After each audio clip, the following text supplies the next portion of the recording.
네, 오늘은 오래간만에 올리는데 먹고 살기 바빠가지고 블로그에 긴 글을 하나 적고 그걸 다시 또 그림과 제 음성으로 또 남기고 싶습니다.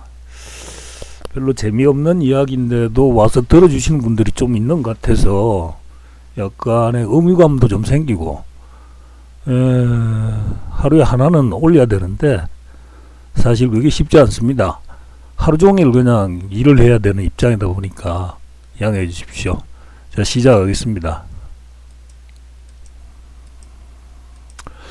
오늘 주제는 역시 그 AI 시대를 맞아가지고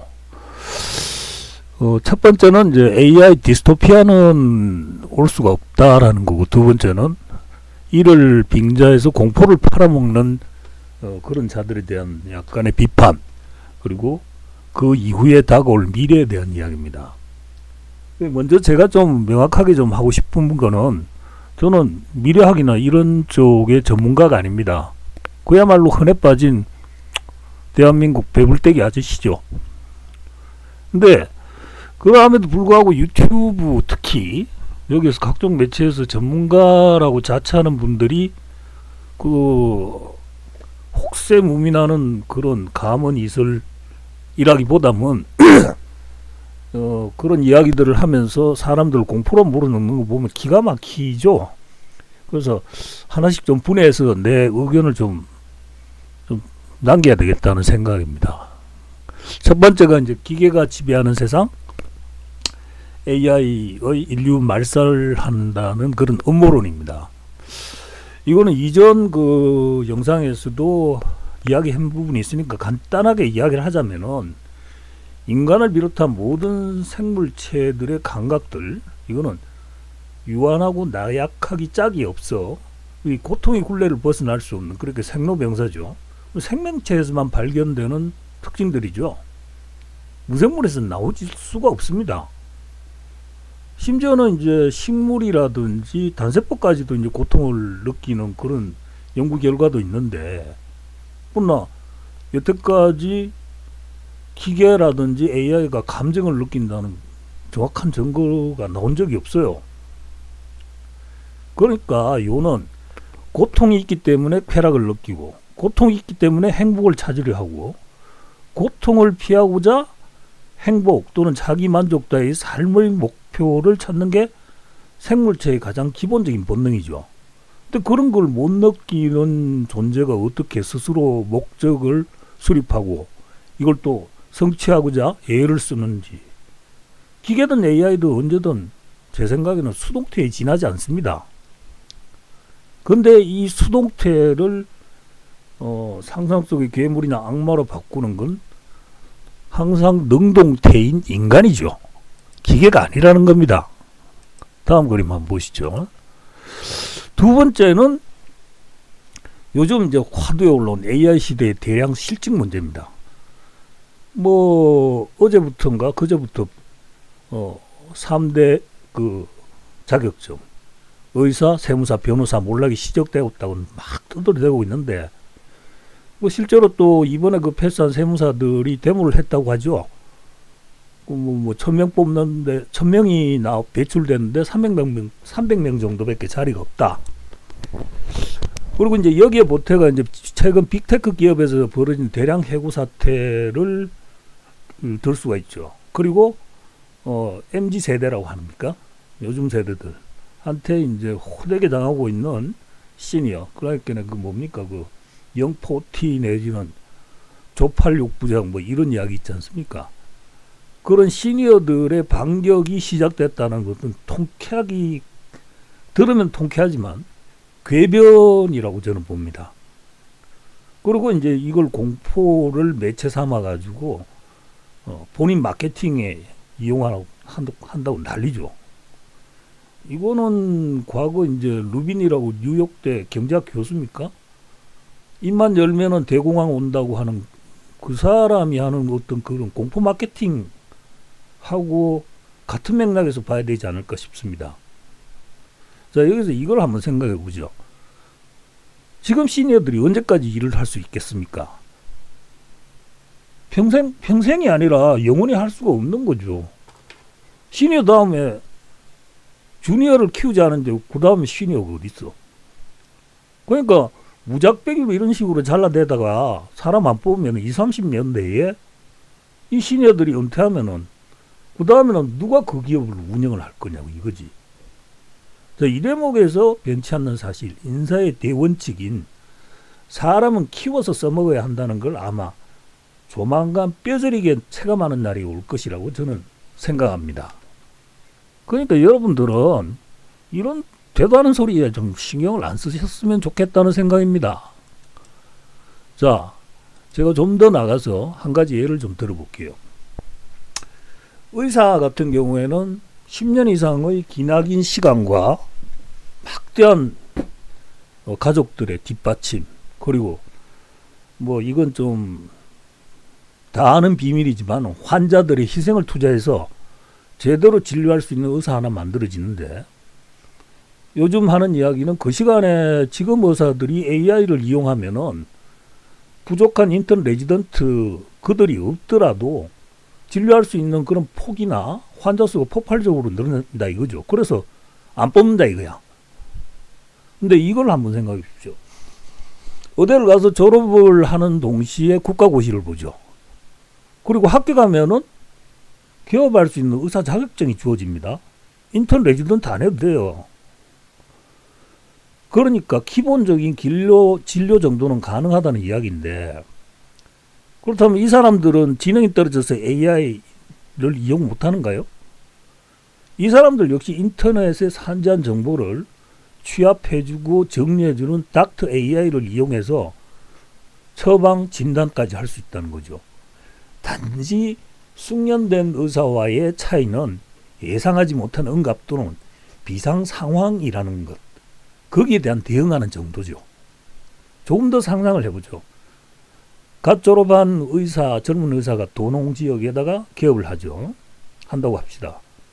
그리고 이 의사는 곧바로 닥터 AI하고 수술이 가능한 피지컬 AI를 리스로 구입한다는 거죠.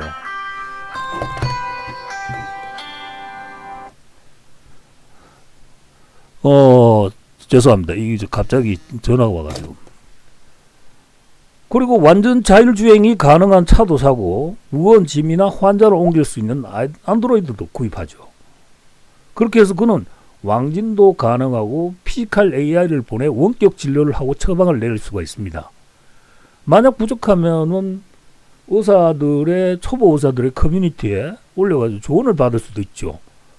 더하여 환자가 움직이지 못할 상황이면은 택배나 드론 또는 안드로이드와 자율주행차를 이용해서 처방된 약을 보내주고 심지어 환자 곁에서도 케어도 원격으로 모니터링 할 수도 있죠.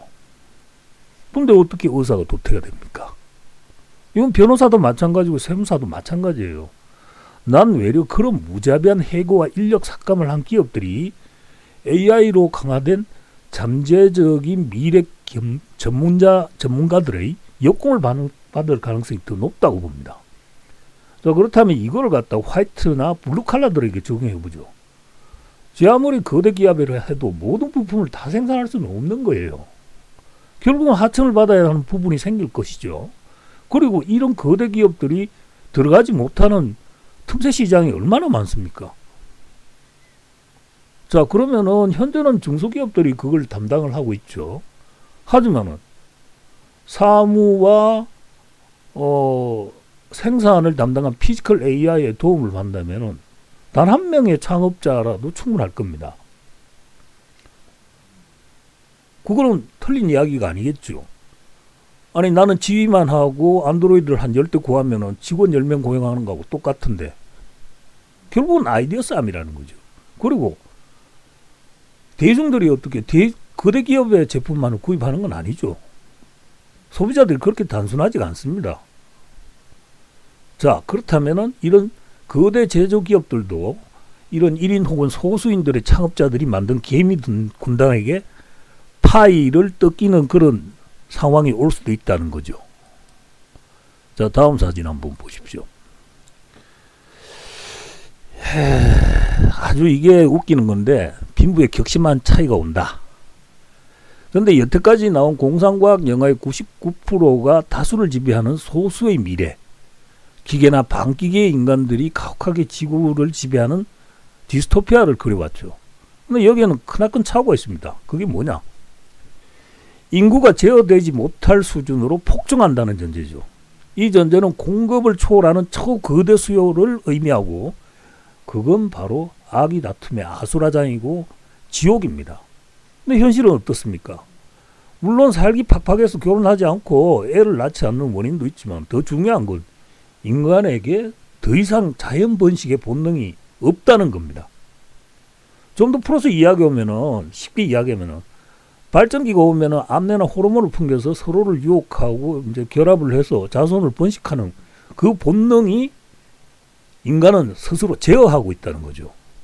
동물들은 그렇게 못하잖아요. 그리고 그 본능의 제어는 사실은 인류가 자아를 인식하게 된 고대부터 있어 왔다는 겁니다. 다만 현재까지 도덕 관습 등으로 억누르고 있었을 뿐이죠.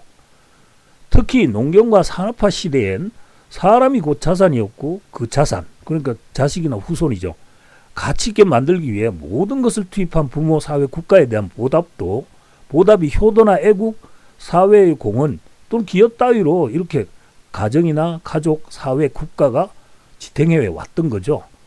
그러나 이젠 그럴 필요가 없습니다. 하나같이 로봇이 모든 노동력을 대체한다고 하는데, 그렇다면 사람이 제1의 자산이 아닌데 누가 거기다 투자를 하고 번식을 하겠습니까? 그리고 우리가 모두 알고 있는 사실이지만 부인하는 제도가 있죠. 그게 뭐냐? 바로 결혼입니다. 결혼.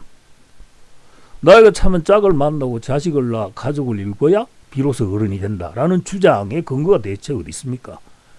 전부 다 피상적인 주장들과 광범위하지 않은 그런 사례와 경험들이 전체를 호도하고 있다는 느낌이 듭니다. 본인이 40 넘은 총각이 15 어린 신랑에게 먼저 인사를 하게 만들었고, 20살 넘은 처자는 더 이상 처자가 아니고 무슨 짐짝처럼 쓰레기처럼 여기게 만들어 오지 않았습니까? 강제로 결혼을 시키게끔 하는 거죠. 하게끔. 이거 우리만 그런 거 아니에요. 이거는 인류 사회 곳곳의 지배와 피지배의 관계를 영속하려는 자들의 아주 어마어마하게 짝이 없는 권모술수가 게재되어 있다고 밖에 볼 수가 없는 겁니다. 자, 이젠 그토록 경고하던 이 철옹성의 뼈대가 다 사라졌죠. 그러니까 이 지배와 피지배의 그 성말입니다. 이제는 심청이도 없고 윤봉길도 없어요. 본관이 뭔지도 모르고 조사인 누군지도 관심이 없습니다. 굳이 먹고 살기 어렵지 않더라도 구사회를 지탱해오던 그 윤리, 도덕, 관습, 인식들이 모두 다 빠져나가는데 무슨 근거로 결혼을 강권하고 자식 생산을 장려합니까? 또 여기서 등장하는 또 이상한 기괴한 논리가 하나 있습니다. 그게 뭐냐? 자, 사진 보면은 노후의 고독입니다. 고독과 그로 인한 고독사. 이걸 마치 에이즈처럼 이렇게 두려워하게 만들고 있죠.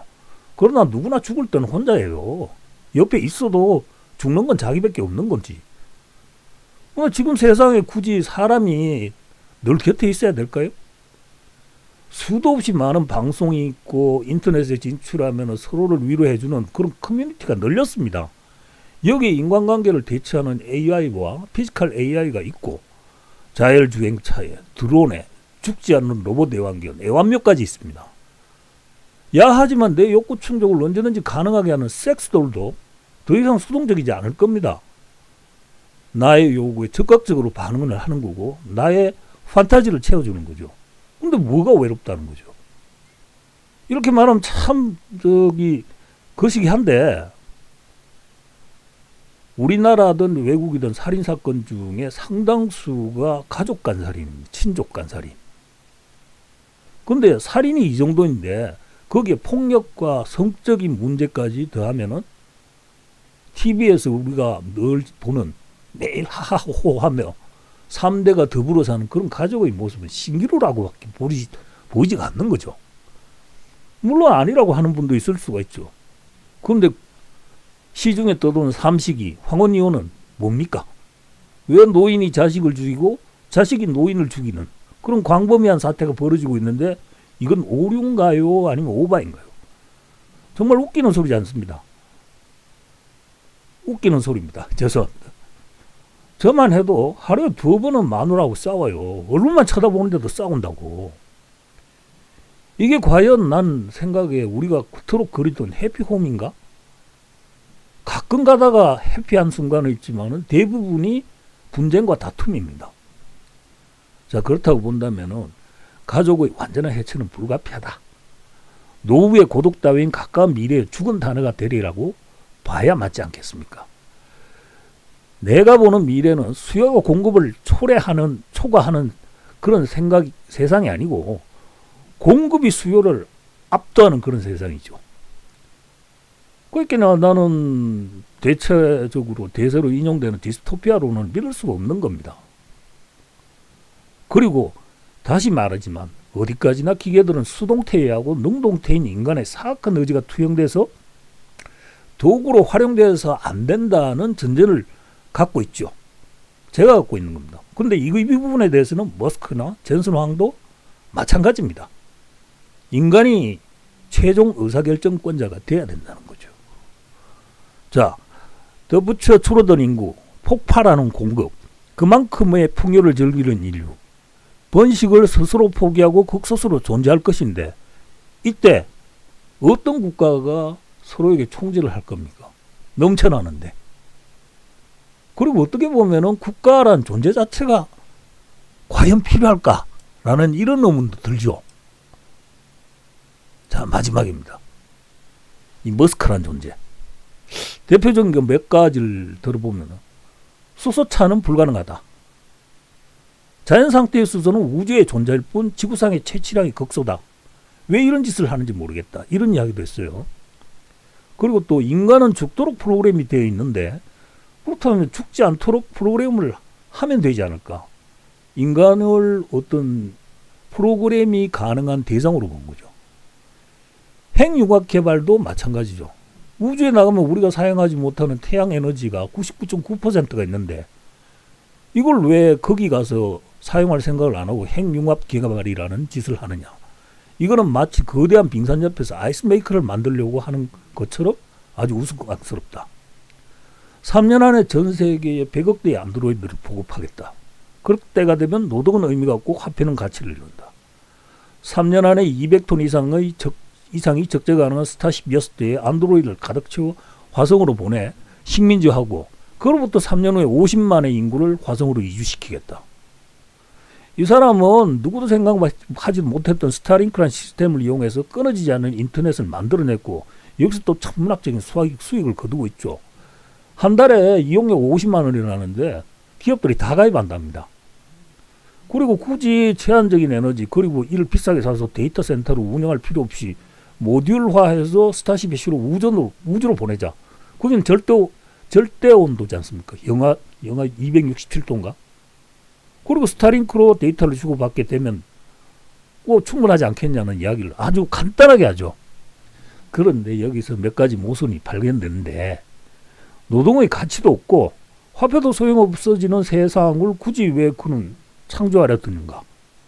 아직도 대부분의 사람들은 여기까지는 생각을 못하고 있고 답을 하는 사람들도 모르겠다는 이야기죠. 전술 안 봐도 있지만 누구나 이런 세상의 불가피성은 인정하지만 그만큼 반동하는 세력 또한 만만치가 않을 겁니다. 사실 머스크가 이루었던 목표들 중에서는 세상의 비난을 한 몸으로 받아낸 것들이 대다수죠. 그걸 몰랐을까요? 그건 아니고 알아도 그런 세상에 오면 자신들의 지배력이 상실될 것을 더 두려워하는 것일지도 모르죠. 오늘 방송에서 중국 우한에 도입된 자율주행차의 사고율이 인간 운전자의 14분의 1밖에 안 된답니다. 그러나 우린 자율주행차가 사람 하나로 치면은 그날로 곧 세상이 멸망할 것처럼 난리죠. 규제부터 하라고 난립니다.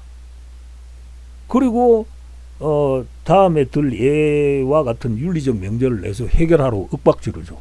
그러니까 갑자기 튀어나온 어린아이를 피하자니 운전자가 위험하고 그대로 치고 나가자니 애가 죽을 수도 있다. 이 윤리적 문제를 고려해 봐야 된다는 거죠. 이게 정말 존나 웃기는 거예요. 이게 왜 고민입니까? 운전자를 보호할 다른 안전장치는 이미 차에 충분히 있어요. 안전벨트도 있고 에어백도 있고. 그리고 여기 또 덧붙지요. 운전자는 피하려 하지만 맞은편에서 대형 트럭이 달려오고 있다. 어쩔 거냐? 결국 해결이 불가능한 어떤 상황을 계속적으로 연출하면서 길을 쓰고 도입을 지연시키고 있죠. 한편 지배계층들은 어떻게 반응하겠습니까? 그들이 사는 낙은 남 위에 올라서서 보다 많은 부와 여유를 부리면 잘난 체 하고 싶은 건데 이걸 못한다? 어제까지 내 시중이나 들던 새끼들이 내하고 지금 동급이라고? 용납할 수가 없지. 어제까지 내 말이면 깜빡 죽던 그 신형까지 하던 그 존만한 국가가 나하고 맞먹어? 트럼프가 이렇게 이야기할 수도 있는. 결국 어떤 형태로든 현재의 지배력을 유지하고 싶어하는 자들의 책동이 난무할 것이라는 거죠. 누군가는 상대를 완전 소구할 작정을 할 수도 있고, 또 더 나아가서 미국 정부는 아예 머스크의 모든 자산을 압류해서 혹은 뺏어가지고 국가 소유를 할 수도 있을 것이고, 이건 어느 국가나 마찬가지예요. 국가랑 공권력은 어떤 부자도 이길 수 없죠. 즉 부의 공평한 분배를 위해서는 국가 소유화란 논리가 성립될 수밖에 없고, 이런 과정은 새로운 형태의 지배와 피지배의 관계를 만들 수가 있는 거죠. 그리고 지구상에서는 실험 하나도 마음대로 못해요. 원숭이 대가리에 전기자각 하나만 줘도 동물단체에서 들고 난리가 나죠. 정부가 간섭하고 실험 과정하고 결과를 전부 다 허락받으라고 해요. 이미 아마 제 생각에는 저놈 머릿속에는 아직 말하지 않은 갖가지 기이한 상상들이 자리하고 있을지도 모르겠다는 생각입니다. 그 중에는 뉴럴링크를 통한 인간과 AI와의 결합, 그리고 피지컬 인공지능과 인간 노동자의 결합이 있을지도 모르죠.